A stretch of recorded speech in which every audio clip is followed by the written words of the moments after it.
We have set up our Ubuntu 22.04 server. In this video, let's see how we can install HestiaCP on Ubuntu 22.04. If you're going to run your website, then make sure you do this. You follow all these processes, because these are very important in securing your server. As soon as you get your server, make sure you follow the Ubuntu 22.04 initial server post, and I will leave this link in the description. Down here, I want to go to here. I will click here on script generation. I want to generate the HestiaCP script. While that is happening, I want to restart my server.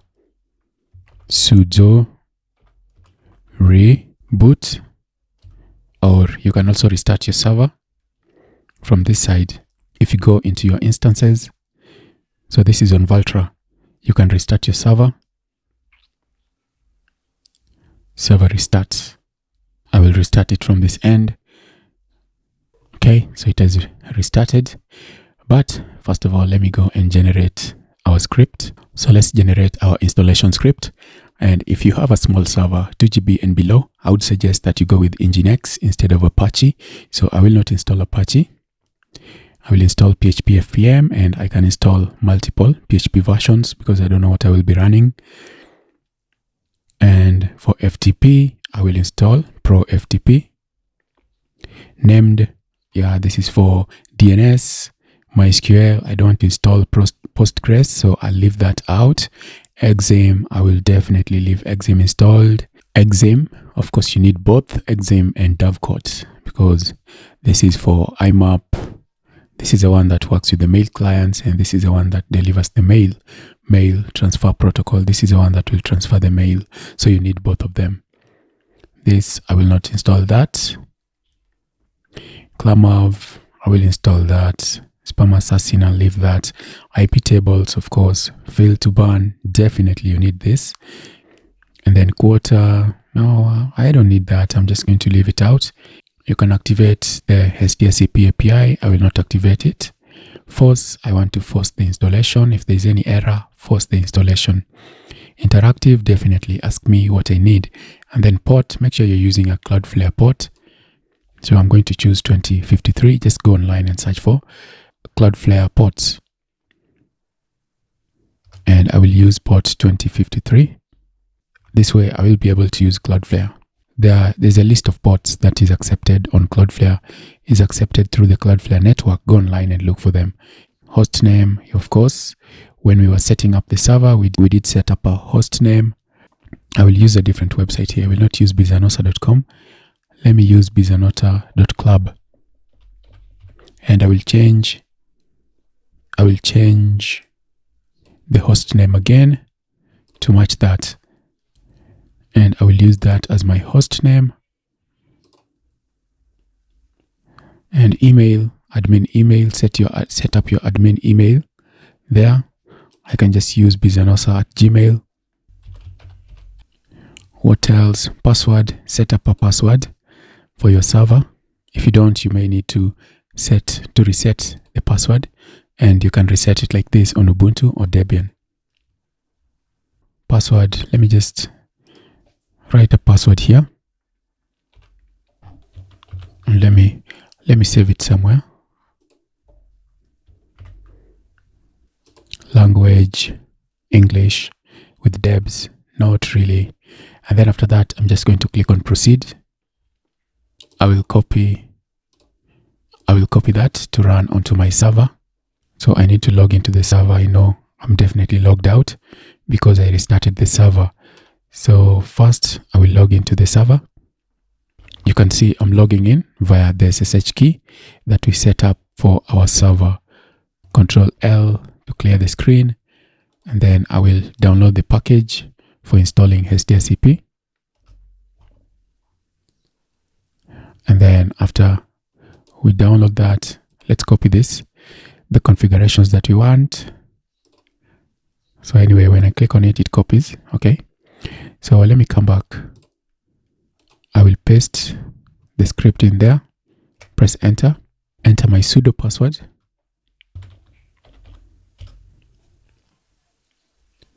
And then this might take a while, so let's just be patient and wait. It's going to install Nginx, multiple PHP environments. It's going to install different PHP versions. It's going to install the DNS server, Exim for mail server, and then Dovecot. This is for mail clients, and then MariaDB, ProFTP for the FTP server, and then it's going to install IP tables plus fail to burn. If that's what you want, you can enter Y, enter, and let it install what it needs. So just give it some time. I will come back in case it asks me to do anything. I will come back and resume recording.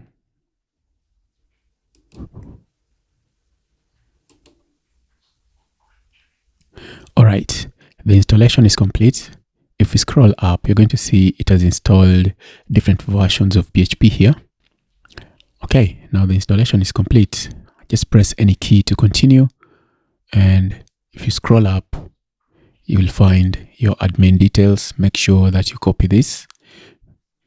So by default, the username will be admin, but the password will be what you set.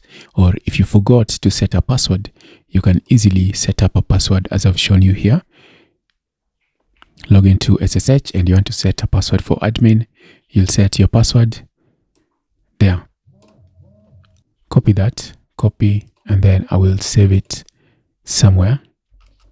I will save it inside here, paste, and then I can come back and I can just press enter. And when you press enter, it's going to reboot your server. So let's give it time to reboot, and once it reboots, we are going to log into HestiaCP just to see what the panel looks like. So I can log into my server once again, but before I do that, just consider donating to this project.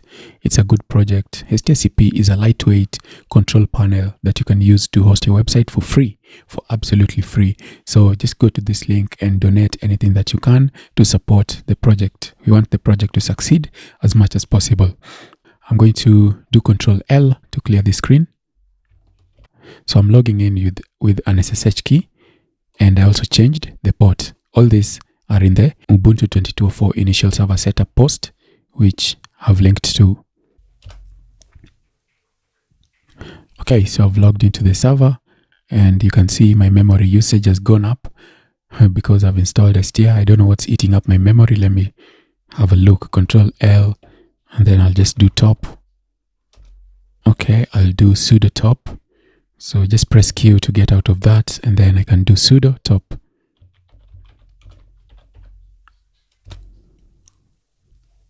When you do sudo top, it brings you all the processes. And okay, that was just when it was starting up. That's why the memory usage was high. But you can see nothing is really taking much of my memory. Yeah, one thing that usually takes a lot of memory is MySQL. MySQL databases, they usually take a lot of memory. Nginx, not so much. If you had Apache, you would have seen Apache takes a lot of memory as well. That's why I'm telling you, if your VPS is 2 GB and below, just use Nginx and PHP FPM.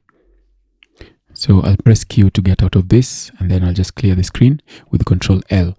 Now let's go and log into our panel. So I will copy the IP plus the port. So use the port that you chose. If you choose a different port, use that port there. So I'll copy that. So it tells you that there's a warning, potential risk ahead, and that is because you cannot add DNS records for the IP, so that you can make this a public SSL certificate. But what you can do is you can just click on advanced and then click on accept risk and continue. Username is admin, next. And then I will take the password from here, copy, paste, login.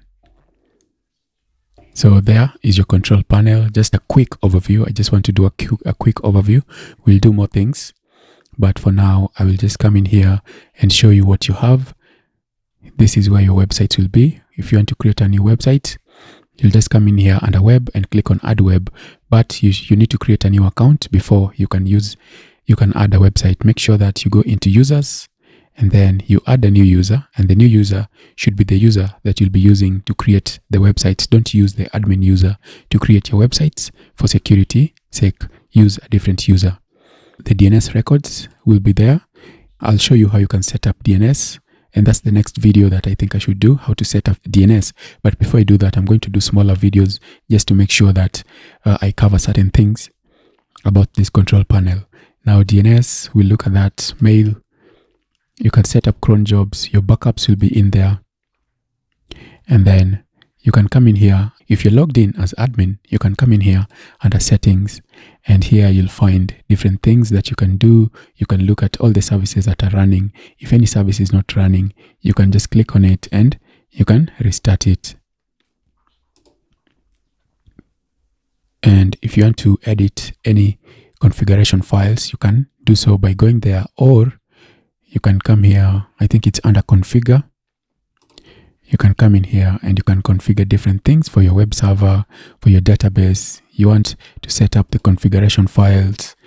You can choose to disable certain PHP versions. For me, I don't use any of this, so I'm going to disable them. But just in case you have a certain application that requires a specific PHP version, you can come in here and enable it. I'm going to save, and this usually takes a while, so just give it time to deactivate all the PHP versions there. There we go, after a while. So just wait a while and all the changes will be made. It will deactivate all these PHP versions. So if you want to set up anything here under updates, you can enable email notifications when an update is done on your server. Basic options, just come in here, change the time zone to match where you are. I'm in Nairobi City. I will choose Nairobi there. And appearance, you can change from dark theme, whichever you want to change there. You can change your entire control panel. Okay, so I prefer the dark theme. So I'm going to come back and I will use the dark theme. Save. You can also do this for users. If different users want different themes, they can do that. When they go to their user profile, they can change the theme there as well. Databases, you get the idea. If you want to change anything here, you can change that. Let's go to PHP. Back to PHP. I know you'll need to change certain things. If you need to edit PHP, you'll just come in here, click, let me open in a new tab. And then you can see that you can change various PHP configuration settings. You can change that there, or you can go to the advanced option and you can change that for your PHP. So you can see this is going to change in these files. So you can change the different things that you want to change. For your PHP, you can increase the memory limit there. Let's go back. Let's come back here. What else? Nginx. Maybe you want to edit certain things about Nginx. You can increase the send out time. You can increase the timeout time. All that you can change here for Nginx. If you want to make any other settings, you want to add any configurations, you can add those inside here. And then you save, and then you'll save, and then it will restart Nginx. What else? Let's go back. Let's come back here and you can look at the task monitor. The task monitor will just show you the tasks that are currently running and how much load they are consuming. So you can see right now, I don't really have much because my server is brand new. But you can always come back here after a while to see how your server is doing. If there are any spikes, you can investigate on your server to see what's happening. You can also view the advanced details of this just to look at the processes that are running. This is what we looked at in the dashboard. You can use sudo top. Back, you can look at the firewall. So when you come to settings, you can change the various firewall settings here. And as I was saying, if you listen to me in the Ubuntu server setup, I told you that these control panels will set up your firewall for you because they need certain tasks to be running. So that's what's happening here. They've added the ports that they need, including my port for HestiaCP. So one thing that you should always do if you're paranoid. You should always log into your server and disable the SSH port and FTP ports as well. If you need to log in, you can just come in and enable it again. So to suspend it, you can just click there and that will suspend FTP. So people won't be able to access your server via FTP. You can also do the same for SSH. So this means that if you want to access your server, you're going to have to come into your HestiaCP and then enable the ports that you've disabled. If you disable anything, yeah, of course, don't disable this, because for you to disable this, you have to log into SSH to enable it. You can add any rules here. If you want to add a rule, maybe you want to allow a new port, you can allow a new port. Maybe you want to allow port 3000 up to port 3400. And then the IP list, you can use, I should have copied it from the other end, but you can use 00 if you want to allow it. So you can block or allow. Let's say we want to allow these ports, optional. So I know it's probably not going to save because I don't have that. Yeah, IP address cannot be blank, so let's use for all traffic. So we'll save that, and if we go back, we'll see that did we block or allow? Okay, we allowed. Yeah, we've allowed this port.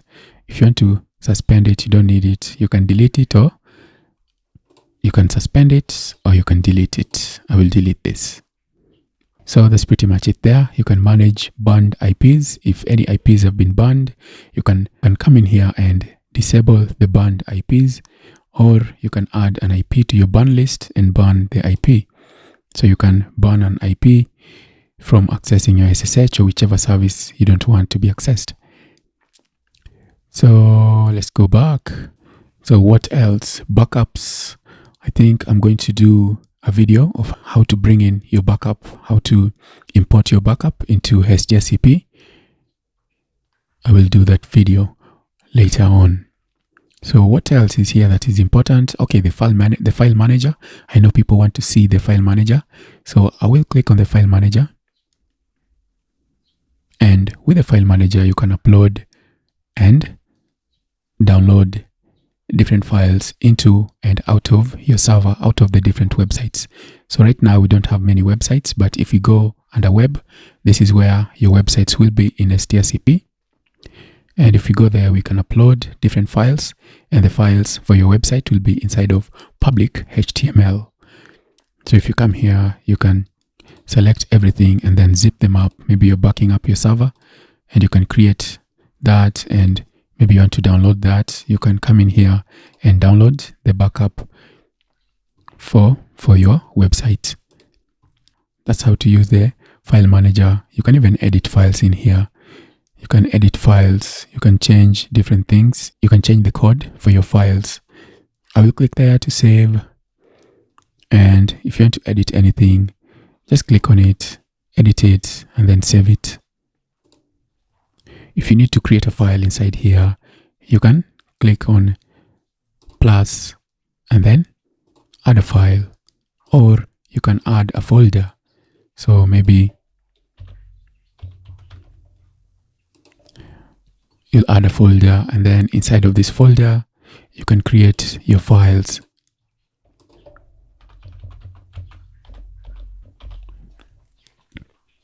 Create. And if you need to upload anything inside here, you can click on add file. You can upload that in there, or you can just drag in a file. Even if you drag in a file, it should be saved. I can just upload that for the sake of it. And you can see it has been added. So you can just drag in files. You can go back home. And if you want to go back to your control panel, all you have to do is just click here. And you can also look at the root of your file. If you want to look at the tree for your files, you can click here to look at the tree for your file, and you can go into any file that you want to go to. right? So that is the file manager for HestiaCP. I'm just going to exit back into the control panel. We've said you can create a new user. Let's go here and see the settings that we have for the user. So you can edit your user settings here. You can change your email, you can change your password. And if you don't want to allow user to log into the control panel, you can do that. You can create new users who can add websites. Maybe you're hosting for your friends, family, or even hosting for people that pay. You can come in here and disable them from logging into the control panel. And then this is very important. As soon as you get you log into your server, make sure you enable two-factor authentication. So to enable this, just check that, how to enable. We're going to see in the next video how to do some of these things. So I'm just going to show you in the next video how to enable two-factor authentication. Okay, so that's pretty much it. Before I end, you can also change the appearance. You want a different view for your user, then you can change that there. So you can see HestiaCP is a very easy to use, lightweight control panel. And as I said, feel free to donate to this panel because it is a very reliable panel. You can use it to host your websites on production, not just testing websites, but production websites you can host using HestiaCP. So I think this is enough to get you excited about using Hestia control panel. Very easy to use. In the next video, what I'm going to do is I'm going to create a new user, and then we're going to see how to create two-factor authentication for the new user. This has been a video for how to install HestiaCP and a brief overview of the HestiaCP control panel. See you in the next one.